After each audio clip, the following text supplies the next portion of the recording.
Hey everyone, so Facebook's misuse of data and collecting information on people is a little unnerving, but I want to try and provide a little perspective here. Facebook is nothing compared to the IRS. And the information Facebook gets on you is largely limited, although not completely, to things you post and input yourself onto their website. Maybe with the exception of some advertising. I put a search into Google for tools, and all of a sudden there is an ad for a screwdriver on my Facebook.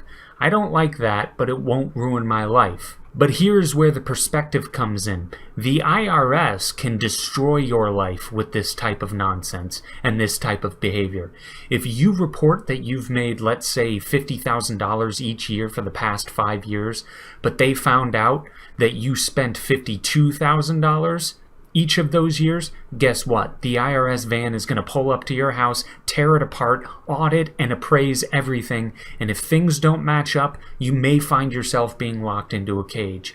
Maybe you forgot to tell the IRS about the few popsicle stick houses you sold on eBay. You could be found guilty of not disclosing a source of income to the IRS and thrown into jail over it. Do you remember the NSA and how they had the capability, and still have the capability, of basically spying on you through any technological means they wanted?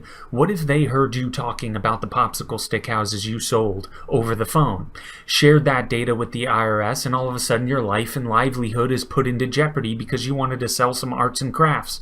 Do you remember when the IRS had that small scandal where it was putting more scrutiny on political groups it disagreed with? I only bring it up because I think it's good to remind ourselves that the IRS is not above behaving in a despicable manner. Everything it does is anti-property and anti-freedom. That is its modus operandi, but that's just a small detail. So if you want to be upset over Facebook, that is fine, I get it. But I would just suggest not wasting all your energy on Facebook and retain some of that fervor and animosity for the IRS.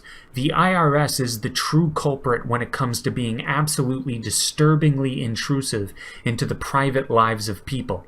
In fact, it maintains its self-righteousness and thinks it has done a good deed when it throws people into cages and destroys their life when they find out about some source of income that a person may or may not have forgotten about. The stated purpose of an IRS agent is to conduct searches and perform a shakedown on anyone they may find suspicious, and they have gotten NSA able to search through all your emails, texts, and phone calls to help them do this. At the end of the day, I use Facebook sparingly. I've never put anything up on Facebook that I'd be ashamed to have my grandparents see.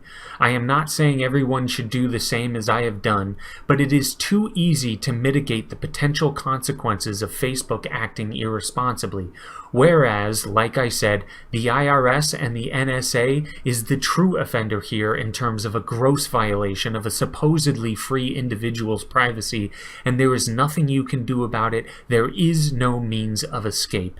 And one quick final thing. The only exception to this would be credit card information. If you've ever bought ad space or purchased something over the Facebook marketplace, which I've never done, so admittedly I don't know much about it, but if you've ever done any of those things and Facebook mishandles your financial information, then this video does not apply to you. You should be furious with Facebook.